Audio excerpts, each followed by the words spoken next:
আমরা মানুষ হয়েছি এই জন্য শুকরিয়া আদায় করতে পারি।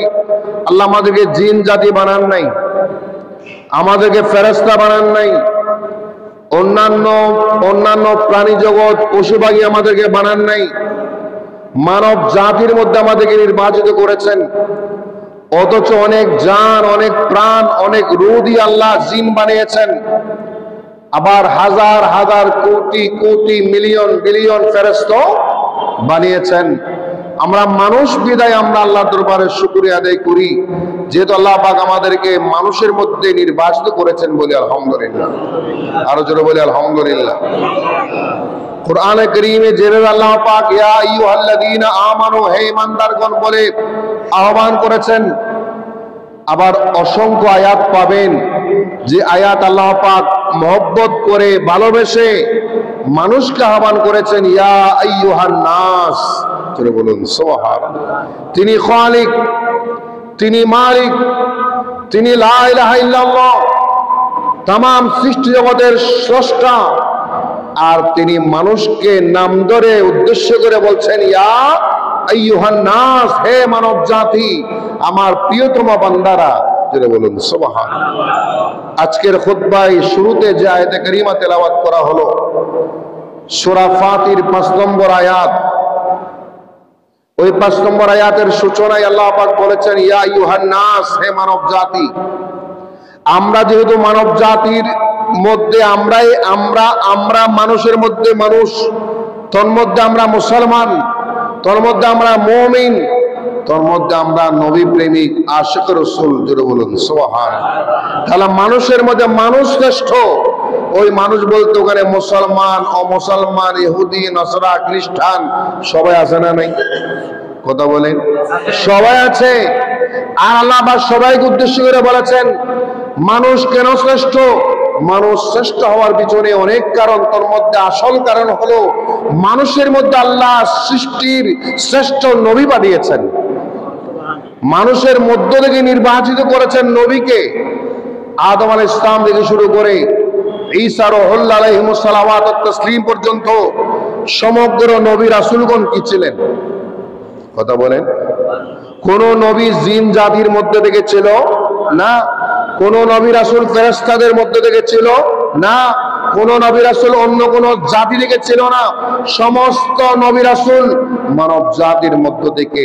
আবার যিনি সর্বকালের সর্বযুগের সর্বশ্রেষ্ঠ মানুষ, যিনি আমাদের নবী মুহাম্মদ রাসূলুল্লাহ সাল্লাল্লাহু আলাইহি ওয়াসাল্লাম, সমগ্র নবীদের নবী, ইমামুল আম্বিয়া, সাইয়্যিদুল মুরসালিন, সমগ্র সৃষ্টির মূল, আসলুল খালায়েক, ওই নবীজি সাল্লাল্লাহু আলাইহি ওয়াসাল্লাম, তিনিও মানুষ, তিনিও মানব জাতির মধ্যে মানুষ। তবে আমাদের আপনাদের মতো সাধারণ মানুষ নয়, তিনি মহামানব, অতিমানব। জোরে বলুন সুবহানাল্লাহ। তিনি এমন মহামানব, মানুষের মধ্যে যার কোনো তুলনা, বলে মানুষের মধ্যে যার কোনো তুলনা, যার কোনো সমকক্ষ নাই, তুলনা নাই, উপমা নাই, ওই তুলনাহীন নবী মুহাম্মদ রাসূলুল্লাহ সাল্লাল্লাহু আলাইহি ওয়াসাল্লাম যেহেতু মানুষের অন্তর্ভুক্ত, সেহেতু মানুষকে আল্লাহ দামি করেছেন। যেটা বলুন সুবহানাল্লাহ। আবার সূরা 3 এর মধ্যে আল্লাহ কি বলেছেন? লাকাদ খালাকনাল ইনসানা ফি আহসানি তাকওয়িম। উত্তম আকৃতি দিয়ে আল্লাহ মানুষ বানিয়েছেন। আল্লাহর ভাষায় আমাদের আকৃতি সর্বোত্তম, আমাদের সুরত সর্বশ্রেষ্ঠ। কেন আমাদেরকে আল্লাহ সর্বশ্রেষ্ঠ উত্তম জাতি বানালেন, শ্রেষ্ঠতম আকৃতি দান করলেন? কারণ আমাদের এই আকৃতি আল্লাহর পছন্দের আকৃতি।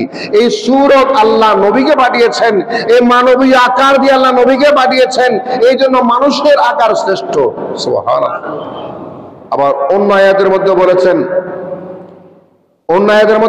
আমি মানব জাতিকে শ্রেষ্ঠত্বের আসীন করেছি, শ্রেষ্ঠতম মর্যাদা দান করেছি। এই জন্য মানব জাতিকে শ্রেষ্ঠ জাতীয় বলা হয়, শ্রেষ্ঠ জাতীয় বলা হয়। আবার মানুষকে আরবিতে বলা হয় ইনসান। কি বলা হয়? ইনসান। কোরআন আল্লাহ কি বললেন? ইয়া আইয়ুহান নাস, হে মানব জাতি। এই নাস মানে মানুষ, ইনসান মানেও মানুষ, আবার বহু বচন বললে উনাস মানেও মানুষ। নাস, ইনসান, উনাস সবগুলা শব্দের অর্থ কি? মানুষ। এই ইনসান শব্দটা মানুষ আমরা অনেকে ব্যাখ্যা করি এরকম করে যে মানুষ মাত্রই ভুল, বলি না? কথা বলি? বলি আমরা মানুষ মাত্রই ভুল। এই কথাটা কিন্তু আসলে সর্ব জায়গায় ঠিক না, সহি না। মানুষ মাত্রই ভুল হলে আপনি সেই ভুলটা নবীদের কাছেও চলে যাবে, রসুলদের কাছেও চলে যাবে। নবী রসুলরা কিন্তু ভুল জাতি নয়, ওনারা মাসুম, ওনারা নিষ্পাপ, ওনারা জীবনে কোনো গুনাহ করে নাই, পাপ করে নাই। তারা মানুষ মাত্রই ভুল বললে এটা কি নবীদের কাছেও চলে যায় না? কথা বলে? নবীদের কাছেও চলে যাই। এই জন্য মানুষ মাত্রই ভুল না বলে আমি ভুল করেছি, আমরা ভুল করতে পারি এমন বলা যায়।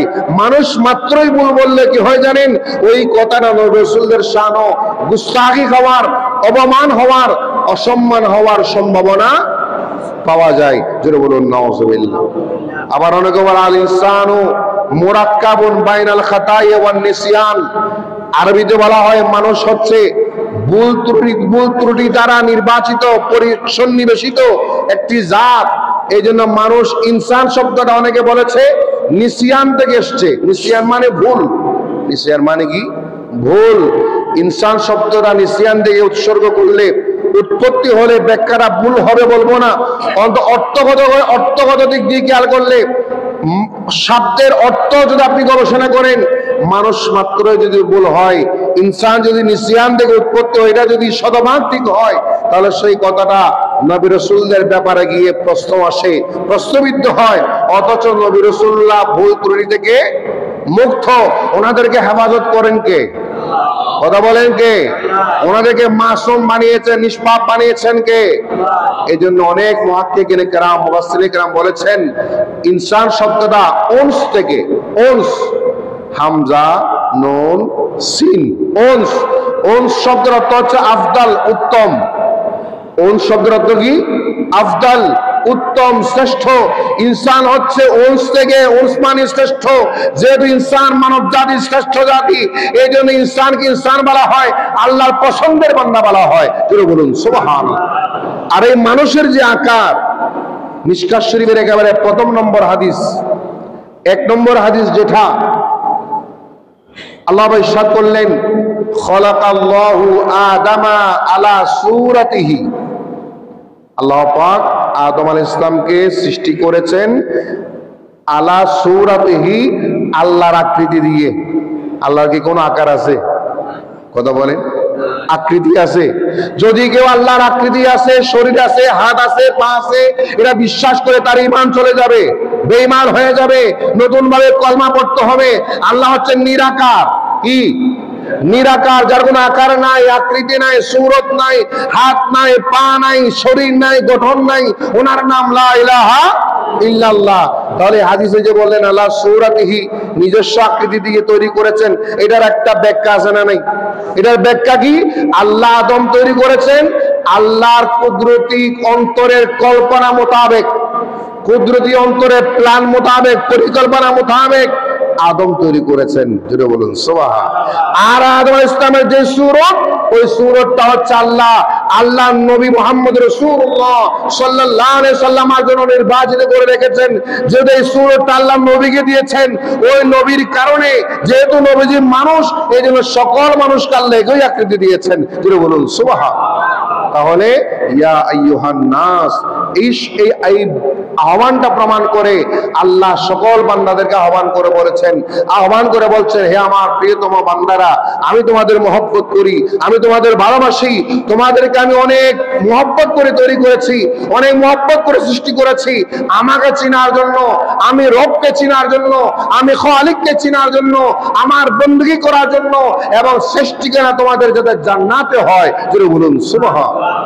আল্লাহুম্মা সাল্লি আলা মাওলানা মুহাম্মাদ ওয়া আলা সাইয়্যিদিনা तेरी नस्ले पाक में है बाचा बाचा नूर का,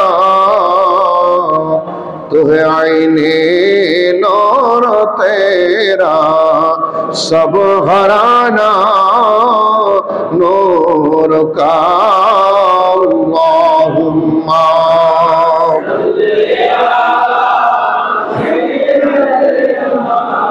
मौलाना मुहम्मद वाला सय्यिदना।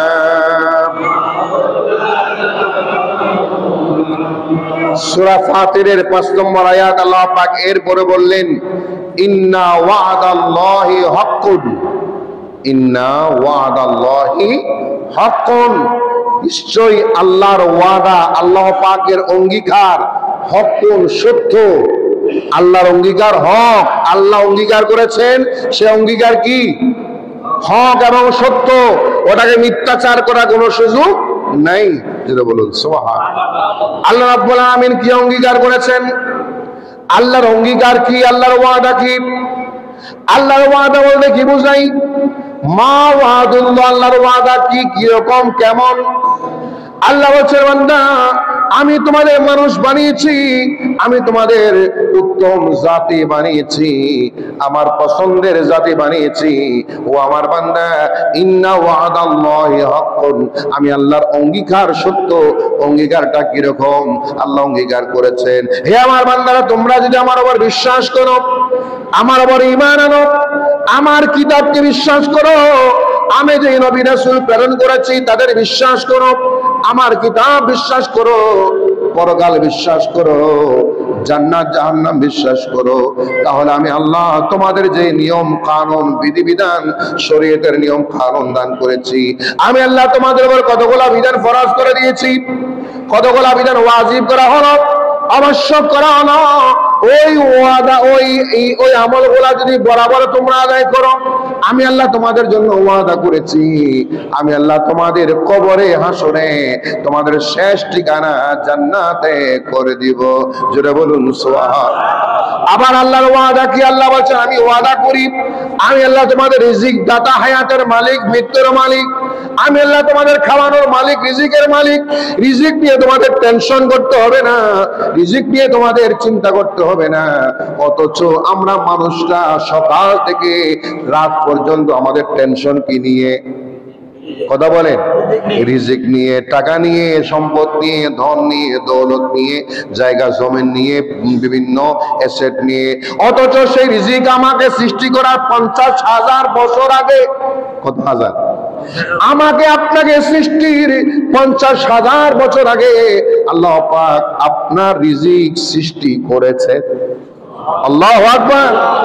আপনি কি খাবেন, কখন খাবেন, কতটুকুন খাবেন, কি পরিমাণ খাবেন, কতটুকুন খেতে পারবেন, আপনার বয়স যদি হয় 80 বছর, 80 বছরে কত খাবার খাবেন, কত ভাত খাবেন, কত রুটি খাবেন, কত ফ্রুট খাবেন, কত পানীয় পান করবেন, একেবারে জর্রা জর্রা পরিমাণ হিসাব নিকাশ করে বরাদ্দ করে আল্লাহ আপনাকে দুনিয়ার জমিনে পাঠিয়েছেন। আপনার জন্ম কোটিপতির ঘরে, আপনার জন্ম মধ্যবিত্তের ঘরে, আপনার জন্ম গরিবের ঘরে হতে পারে, আপনার জন্ম ফুটপাতে হতে পারে, আছে না নাই? কারো জন্ম ফুটপাতে হতে পারে। এমনও মানুষ পাবেন ফুটপাতে রাত দিন সেই অবস্থান করে, ঘর নাই বাড়ি নাই, আছে না? ঘর নাই বাড়ি নাই, কিন্তু তাদের সংসার হয়, ছেলে সন্তান হয়, তারা উপবাস থাকে না। রিজিকের ব্যবস্থা করে দেন কে? যারা বলেন কে? আল্লাহ বলছেন আমার বান্দারা শোনো, তোমাকে সৃষ্টির 50,000 বছর আগে আমি তোমার রিজিক তৈরি করেছি। রিজিক নিয়ে টেনশন করিও না, রিজিকের টেনশন তোমার কাজ নয়, তোমার কাজ হচ্ছে হালাল পন্থায় পরিশ্রম করা। হালাল পন্থায় পরিশ্রম করা, তোমার কাজ হচ্ছে হালাল পথে পরিশ্রম করো, হালাল পথে কষ্ট করো, হালাল পথে কষ্ট করে যাও। আর তোমার সেই রিজিকের দায়িত্ব আমি লা ইলাহা ইল্লাল্লাহ নিয়ে নিলাম। শুধু মানুষের রিজিক নয়, জিনের রিজিক নয়, একেবারে পিঁপড়া থেকে শুরু করে মাটির নিচে আপনি 3 হাত 5 হাত 10 হাত মাটি খনন করেন, দেখবেন ওখানেও পোকামাকড় আছে না নাই? কথা বলেন। মাটির নিচে আপনি খবর খনন করেন, খবর খনন করার সময় দেখবেন ওখানেও ছোট ছোট বিভিন্ন পোকামাকড় আছে না, নড়াচড়া করে, তারা বংশ বিস্তার করে, তাদেরকেও সে মাটির অতল গভীরে খাওয়াচ্ছেন। রিজিকের ব্যবস্থা করেন কে? আমাদের বাংলাদেশে আমরা বলি ইলিশ মাছ মাছের রাজা। ইলিশ মাছ কিন্তু পুকুরে হয় না, ঠিক না? ইলিশ মাছ কিন্তু পুকুরে হয় না, সাগরে হয়। ওই সাগরে আমরা নিজেরা মানুষ অথবা সরকার কোনো খাবার দেয়? কোন সাগরে কোন সরকার খাবার দেয় না। ওই ইলিশ মাছের ডিম থেকে শুরু করে বড় হওয়া পর্যন্ত আজকে বর্তমানে প্রায় 3000-এর বেশি টাকা দিয়ে 1 কেজি ইলিশ মাছ ক্রয় করতে হয়, ঠিক না? 1 কেজি ইলিশ মাছ 3000-এর বেশি টাকা দিয়ে ক্রয় করতে হয়।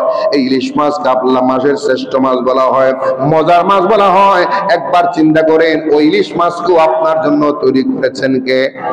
সাগর অতল গভীরে অনেক বড় বড় মাছ, ছোট ছোট মাছ। সাগরের মাছকে স্বাস্থ্যের জন্য উপকারী বলা হয়।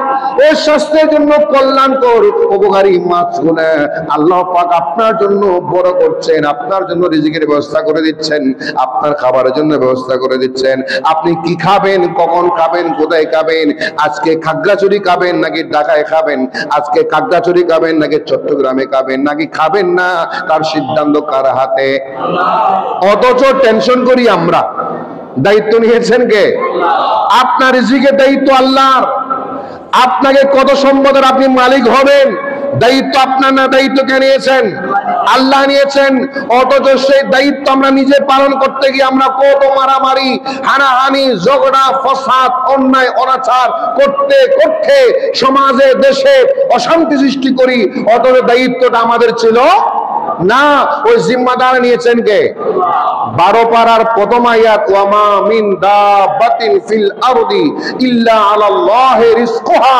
এই পৃথিবীতে বিচরণ করে, দাবা মানে বিচরণ করা, বিচরণ করে পা দিয়ে বিচরণ করে এমন কোন পশু পাখি নাই, প্রাণী জগৎ নাই যার রিজিকের জিম্মাদারি লা ইলাহা ইল্লাল্লাহ নেন নাই। জোরে বলুন সুবহানাল্লাহ। এই জন্য আল্লাহ বলেন, ইন্না ওয়াদাল্লাহি হাক্কুন। আমি আল্লাহ যে ওয়াদা করেছি, অঙ্গীকার করেছি, তোমাদের হায়াত দান করেছি, গোটা দুনিয়ার জমিনে তোমাকে পৃথিবীর জমিনে পাঠাই দিলাম। অথচ তুমি তোমার জন্য একটা সুন্দর পরিবেশ, অক্সিজেনের ব্যবস্থা করে দিলাম, গাছগাছালির ব্যবস্থা করে দিলাম, খাবারের ব্যবস্থা করে দিলাম, বাতাসের ব্যবস্থা করে দিলাম, সুন্দর অবস্থান করে দিলাম। সৃষ্টি করে দিয়েছেন কে? জোরে বলেন কে? খালাকালাকুম মা ফিল আরদি জামিআ।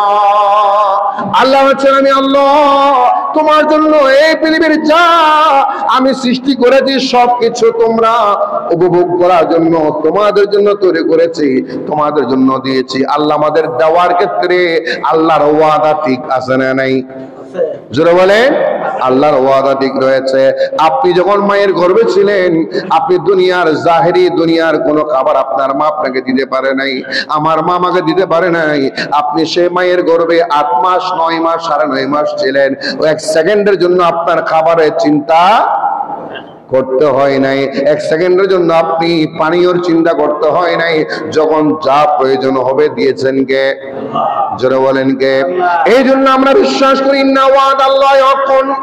আল্লাহ শুধু রিজিকের দায়িত্ব নয়, একজন মানুষের দুনিয়ার জমিনে অবস্থান করার জন্য, বসবাস করার জন্য, সুন্দর থাকার জন্য, সুস্থতার সাথে থাকার জন্য যাবতীয় জিম্মাদারি লা ইলাহা ইল্লাল্লাহ নিয়ে নিয়েছেন।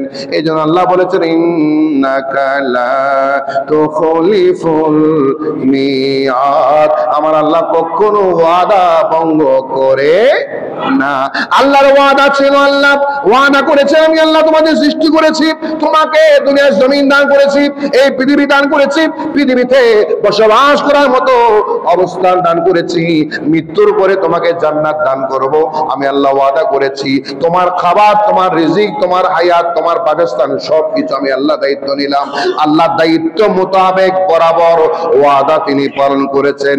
কিন্তু বড় অবাক হচ্ছি আমরা, আল্লাহর ওয়াদা আল্লাহ বরাবর পালন করছেন, আমি মানুষ হয়ে আমার ওয়াদা আমি পালন করেছি কিনা? ঠিক কিনা? আল্লাহ ওয়াদা বরাবর পালন করেছেন। ইন্না ওয়াদাল্লাহি হাক্কুন বলেছেন। আল্লাহর ওয়াদা কখনো ভঙ্গ হয় না, হক সত্য। আল্লাহর ওয়াদা যেভাবে ছিল আমাদের ওয়াদা নাই। কথা বলেন, আলেম আর ওয়ার মধ্যে রুহের জগৎ আমরা ওয়াদা করি নাই। আমরা ওখানে আল্লাহকে বলি, আল্লাহ তুমি আমাদের রব, তুমি আমাদের আল্লাহ। আল্লাহ যখন প্রশ্ন করেছিলেন আলাস্তু বিরাব্বিকুম, সূরা নাম, আলাস্তু বিরাব্বিকুম, আমি কি তোমাদের রব নই? আমরা সবাই ওখানে সমস্বরে জবাব দিয়েছিলাম, ক্বালু বালা, হ্যাঁ আপনি আমাদের রব। আল্লাহু আকবার। সেই স্বীকৃতি আমরা দিয়েছি কোথায়? রূহের জগতে। কোন জগতে? রূহের জগতে স্বীকৃতি দিয়েছিলাম। আর সেই স্বীকৃতি মোতাবেক আল্লাহ আমাদেরকে পৃথিবীর জমিনে পাঠিয়েছেন নিয়মতান্ত্রিক ভাবে। আর আমাদেরকে আল্লাহ ইহুদির করে পাঠান নাই, খ্রিস্টানে করে পাঠান নাই, বেঈমানে করে পাঠান নাই, নস্কার করে পাঠান নাই, মূর্তি পূজারি করে পাঠান নাই, আগুন পূজারি করে পাঠান নাই, আমাদেরকে মুসলমানের করে পাঠিয়েছেন। আল্লাহু আকবার। আমরা মুসলমান মা বাবা পেয়েছি, বংশ পরিক্রমা মুসলমান পেয়েছি, মুসলমানের ঘরে পেয়েছি বিদায়, জন্ম হয়েছে বিদায়। আমরা জন্মসূত্রে কি বলে না? জন্মসূত্রে কি মুসলমান। এটা কত বড় নিয়ামত জানেন? জন্মসূত্রে মুসলমান হওয়া এটা আমার আপনার অর্জন না, এটা দয়াকার। আমার আপনার অর্জনে কিছুই নেই, আল্লাহ দয়া করেছেন, মায়া করেছেন। এই মা বাবা মুসলমান বিদায়, মুসলমান করে আপনাকে পাঠিয়েছেন বিদায়। এই একটা জিনিসের শুকরিয়া আদায় করলে, আজীবন সিজদায় থাকলে শুকরিয়া আদায় করে শেষ করতে পারবো।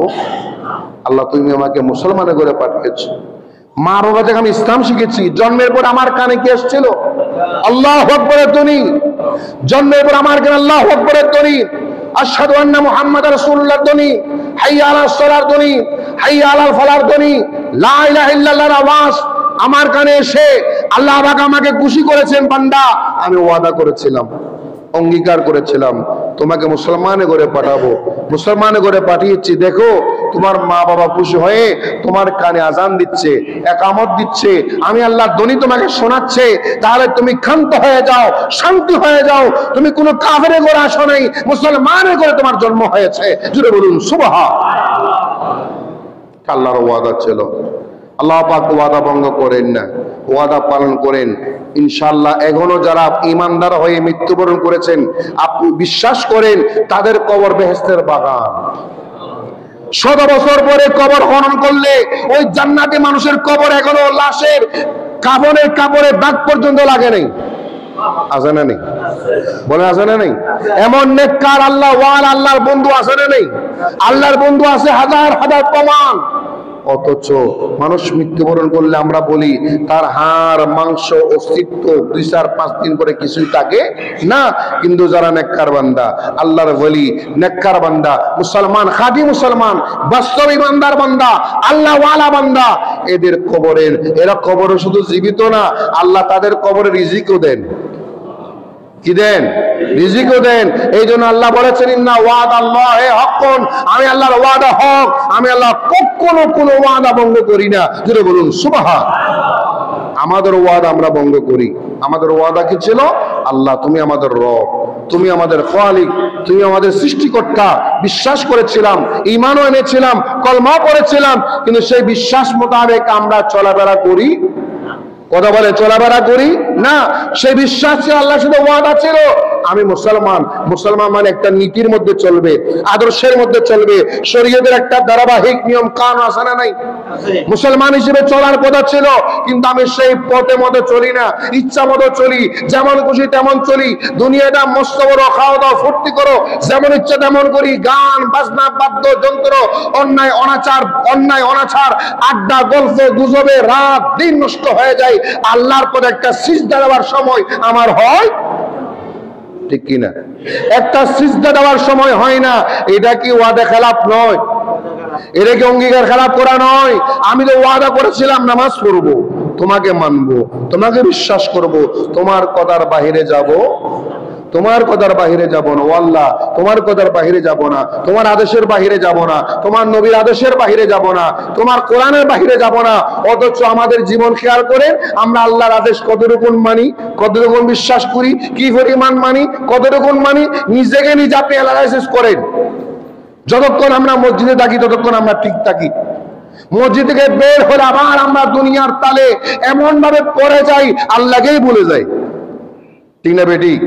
আল্লাহকেই আমরা বলে যাই। অথচ আমাদের ওয়াদা ছিল, আমরা আল্লাহকে ভুলার কথা ছিল। আমাদের কলবে পোড়াটার জায়গাটা কার? পুরা কলব পরিপূর্ণ স্থানটা ছিল কার? আল্লাহ প্রেমে পাগল হওয়ার কথা ছিল, আল্লাহ প্রেমিক হওয়ার কথা ছিল। ওই জায়গায় আমরা আমাদের ওয়াদা ভঙ্গ করি, আল্লাহর কথা আমাদের মনে থাকে না, আল্লাহর জিকিরের কথা মনে থাকে না। নামাজের সময় হলে আমরা নামাজের টাইম বলে খেলার তালে বললে, টিভির তালে বললে, মোবাইলের তালে বললে, নেশায় বললে, খেলা বিভিন্ন গল্প গুজবে বললে, আড্ডা নেশায় মত্ত হলে নামাজ চলে যায়, আজান চলে যায়, খবরটাকে বলেন না, খবরটাকে বন্ধু বান্ধবীর সাথে আড্ডায় পড়লে আমাদের আজান চলে যায়, নামাজ চলে যায়, এক ওয়াক্ত চলে যায়, 5 ওয়াক্ত চলে যায়, একদিন যায়, 2 দিন যায়, আমাদের অনুসূচনা হয় না, আমাদের মনে থাকে না, খবর হয় না যে আমি ওয়াদাবদ্ধ, আল্লাহর ওয়াদা পালন করার কথা ছিল, অথচ তিনি আমাদের খালিক, তিনি আমাদের মালিক, তিনি আমাদের রিজিক দাতা, ওটা আমরা ভুলেই যাই। জোরে বলুন নাউজুবিল্লাহ, আরো জোরে বলেন নাউজুবিল্লাহ। এই জন্য 3 নম্বর পয়েন্ট আল্লাহ বলেছেন, বান্দা আমার ওয়াদা আমি পালন করি, তোমরাও তোমাদের ওয়াদা পালন করো। একদিন আমার কাছে আসতে হবে, আমার কাছে কথা বলেন, আমার কাছে আসতেই হবে, না আসে কোনো উপায় নেই। যেমন খুশি তেমন চলার কোনো সুযোগ নাই, যেমন ইচ্ছে তেমন চলার সুযোগ নেই। তুমি মুসলমান, তোমাকে আমি আল্লাহর বিধান মোতাবেক চলাফেরা করতে হবে। ক্ষমতা পেয়েছো, সুযোগ পেয়েছো, শক্তি আছে, জুয়ান যুবক, যেমন খুশি তেমন করিও না। এই শক্তি দিয়েছেন কে? আজকে যিনি মুরব্বী, বয়স হয়তো 80 বছর, 90 বছর বয়স, ওই মুরব্বীকে প্রশ্ন করেন ওনার যৌবনকালে তিনি কেমন ছিলেন, আর আজকে এসে 80 বছর বয়সে ওনার এখন কেমন লাগে। ওনার সাথে 1 ঘন্টা বসেন, উনি যৌবনকালের কথা বলবে আর বৃদ্ধ বয়সের কথা বলবে, দেখবেন ওনার এই বৃদ্ধ সময়টা ওনার জন্য কত কঠিন, ঠিক কিনা? কত কঠিন। আর আপনি যুবক, আপনাকে আল্লাহ পাক সাহস দিয়েছেন, শক্তি দিয়েছেন আল্লাহর ইবাদত করার জন্য, বন্দেগী করার জন্য। আল্লাহ এই সময়ে বন্দেগী করেন, ইবাদত করেন, তওবা করেন, সিজদায় পড়ে যান। এই যৌবনকালের ইবাদত আল্লাহ পাক কবুল করেন। ফারসিতে বলা হয় দর জওয়ানি তওবা করদান শিওয়ায়ে পয়গম্বরিস্ত। যৌবনকালে তওবা করা নবীদের একটা আলামত। আল্লাহু আকবার। যৌবনকালে তওবা করা নবীদের, এই জন্য আল্লাহ পাক জান্নাতে যাবার সময় কোনো বুড়া মানুষকে জান্নাতে দিবে না, বুড়া বয়স্ক বৃদ্ধরা জান্নাত পাবে না, জান্নাতে যাবে যুবকরা। সুবহানাল্লাহ। জান্নাতে যাবে কি? নবীজি একদিন হাদিস শরীফ বলছেন যে কোনো বুড়া বুড়ি জান্নাত পাবে না, বয়স্ক মানুষ বেহেশত পাবে না। তখন একজন দাঁড়িয়ে গেল, কান্না শুরু করে দিল, ইয়া রাসূলুল্লাহ আমি তো বৃদ্ধ হয়েছে, এখন আমার কি হবে? তখন নবীজি বললেন তুমিও জান্নাত পাবে, তবে বৃদ্ধ হালতে নয়, আল্লাহ তোমাকে জান্নাত দেওয়ার আগে টকটকে যুবক বানিয়ে দেবে। আল্লাহু আকবার। আপনি বৃদ্ধ থাকবেন না, আপনাকে যুবক বানিয়ে দিবেন, যুবক হয়ে আপনি জান্নাতে যাবেন। তাহলে যুবকদের একটা সম্মান আছে না নেই? এখনো সময় আপনারা অন্যায়, অনাচার, মারামারি, হানাহানি, ঝগড়া, ফাসাদ, ক্ষমতা প্রয়োগ করে ক্ষতি করা, মানুষের হক নষ্ট করা থেকে বিরত হয়ে সামনে আসো, আল্লাহর ইবাদত করো, বন্দেগী করো, তওবা করো। আল্লাহ পাকের দরবার আপনি মাথা নত করেন, দেওয়ার মালিককে। আল্লাহ আপনাকে দিলে কেউ ধরে রাখতে পারবে, আর আল্লাহ না দিলে জোর করে নিতেও পারবেন না, দেওয়ার মালিক লা ইলাহা ইল্লাল্লাহ। জোরে বলুন সুবহান। আল্লাহুম্মা সাল্লি মাওলানা মুহাম্মাদ ওয়া আলা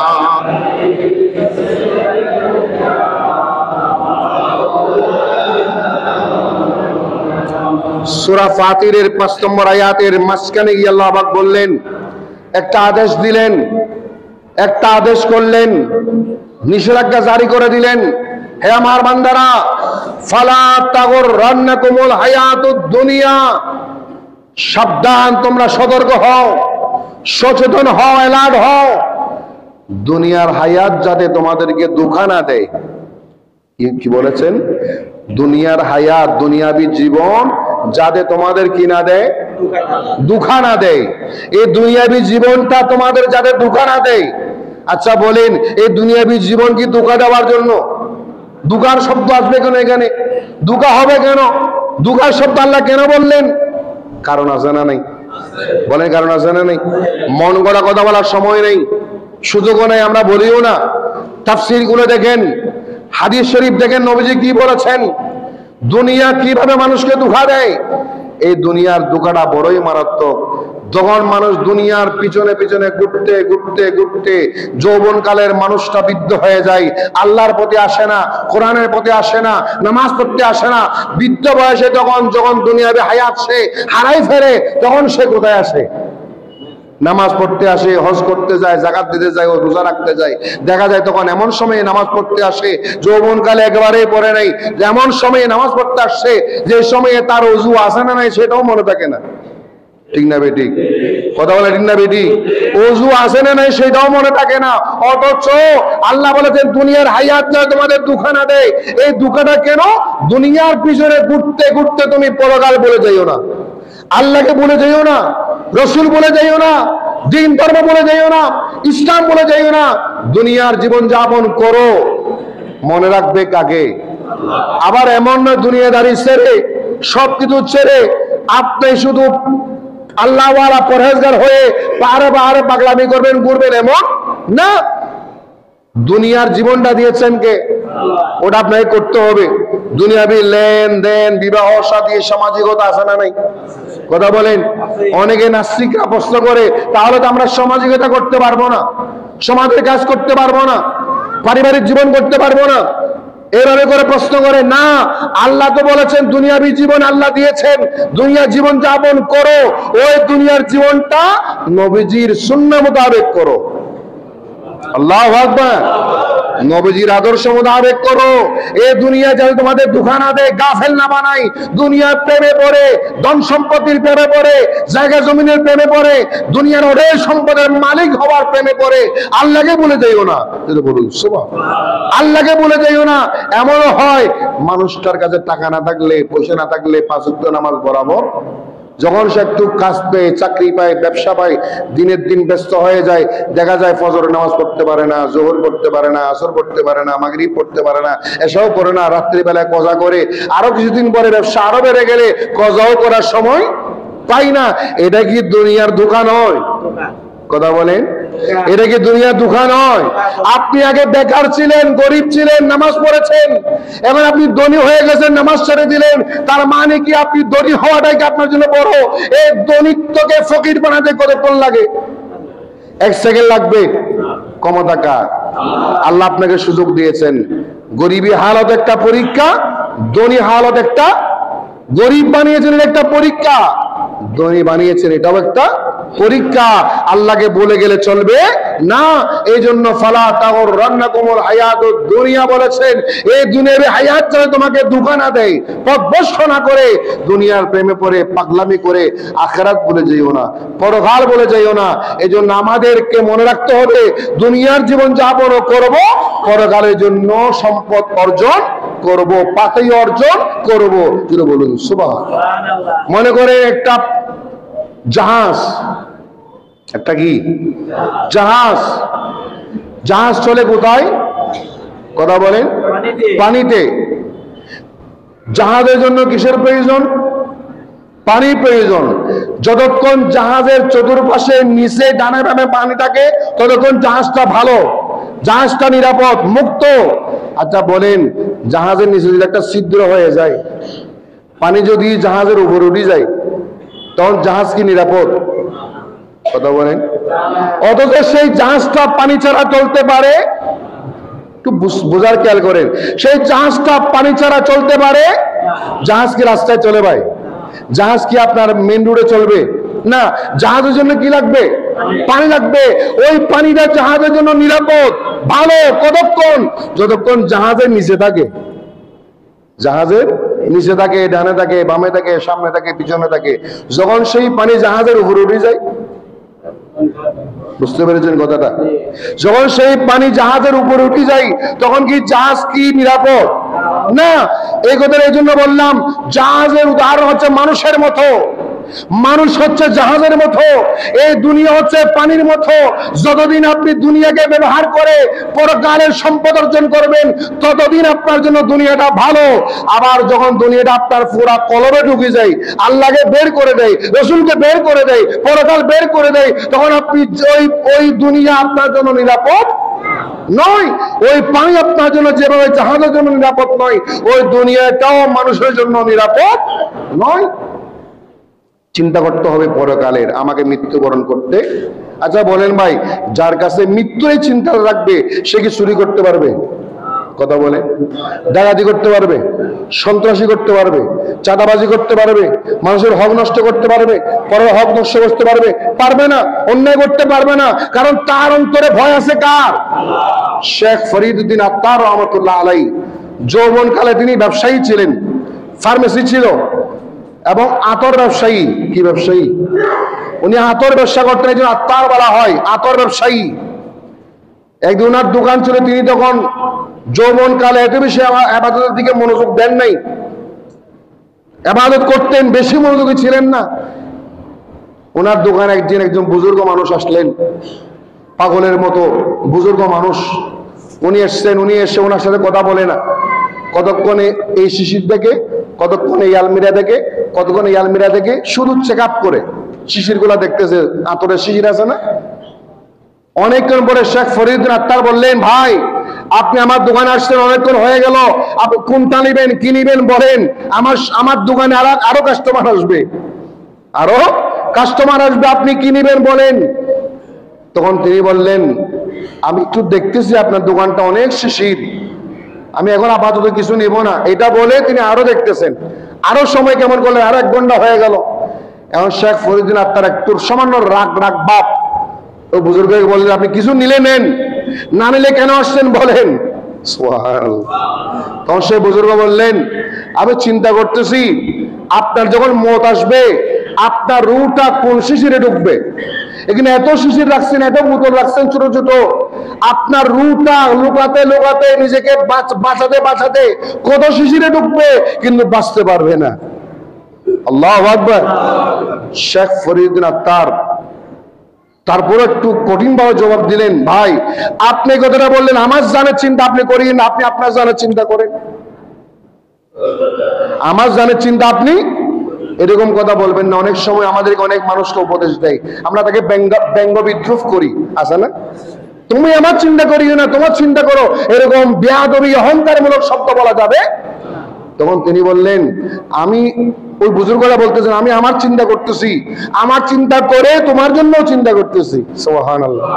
হঠাৎ তিনি বের হচ্ছেন, ওই মুহূর্তে তিনি বেহুশ হয়ে পড়ে গেলেন। দেখা যাচ্ছে ওই মুহূর্তেই ওই বুজুর্গ মানুষটার মৃত্যু হয়ে গেল। 1 সেকেন্ড দেরি হয় নাই, ওনার মুখে জারি হয়ে গেল, লা ইলাহা ইল্লাল্লাহু মুহাম্মাদুর রাসূলুল্লাহ সাল্লাল্লাহু আলাইহি ওয়াসাল্লাম। কলমা পড়ে পড়ে হাসতে হাসতে তিনি দুনিয়ার জীবনকে বিদায় দিয়ে পরকালীন জীবনে চলে গেলেন। শেখ ফরিদউদ্দিন আত্তার চিন্তায় পড়ে গেলেন, উনি মানুষটা কলমা পড়ে পড়ে হাসতে হাসতে দুনিয়াকে বিদায়, পরকালকে রিসিভ করেছেন। আমিও তো এরকম হলে চলবে না, আমাকেও পরকালের প্রতি দাবিত হতে হবে। ওই দিন থেকে উনি এখন পরকালের প্রতি এমন দাবিত হয়েছেন, ইবাদত বন্দেগী তাহাজ্জুদ ইবাদত জিকির আজকার করতে করতে যুগশ্রেষ্ঠ আল্লাহর ওলি হয়ে গেছে। আল্লাহু আকবার।